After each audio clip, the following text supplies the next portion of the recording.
जड़ मेरा जाई बन के आजा राजा बहरा से, जड़ मेरा जाई बन के आजा राजा बहरा से।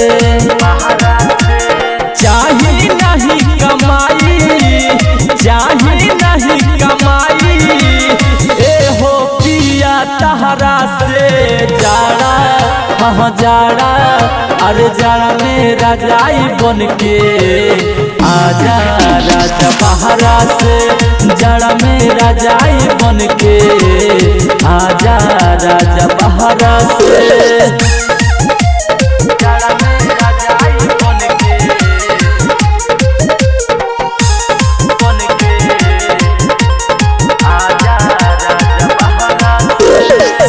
देह नाही गरम होला खाई कतनो अंडा, थर थर कापी रोज लागे बड़ी ठंडा। बोल कहिया ले आइबो हे राजा देह गरम आइबो, राजा तोहरा से दुख बताई, तोहरा से दुख बताई।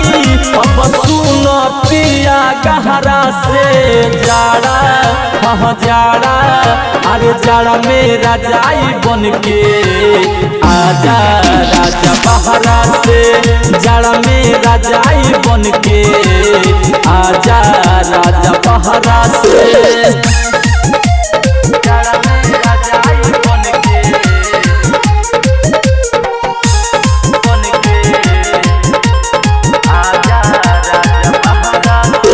धोनी धनंजय पिया घर जे नया राइटर चंदन ठाकुर के संग ही सुताई।